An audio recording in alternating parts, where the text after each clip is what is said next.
Mag-asawang Sara at Curly Discaya ipatatawag naman ng Baguio City Council para ipaliwanag ang katayuan ng 110 million pesos na tennis court project nito sa Baguio City. Detalye mula kay Romy Gonzalez, RH41 ay Bagdabigat Romy.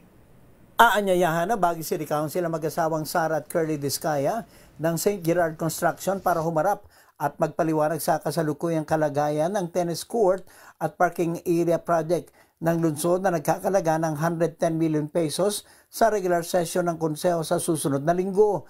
Ayon kay Vice Mayor Faustino Oloan, mahalaga ang naturang pagpupulong upang malinawan ng mga residente at lokal na pamahalaan kaugnay sa natapos nilang proyekto, mga hindi nagawa at dapat pang tapusin na kailangan malaman ng mga residente ng Baguio City.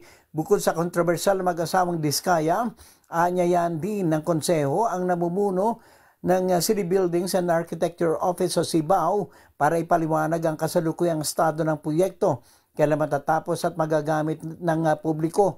Ayon kay Vice Mayor Oloan, nagpasya silang ipatawag ang mag-asawang Discaya dahil marami ang nagtatanong, bumabatikos at nagpo-post online sa social media. Inamin ni Oloan na naging issue ang 110 million pesos na tennis court project dahil sa pagkakadawit ng St. Gerard Construction sa kontrobersyal na flood control projects na ugat ng korupsyon sa bansa. Batay sa record noong September 14, 2022, nanalo at nakuha ng St. Gerard Construction ang kontrata para sa tennis court projects sa pamagitan ng kanilang lowest complying at responsive bid na nagkakalaga ng 110,067,352 pesos. Nalagdaan ang kontrata noong October 6, 2022.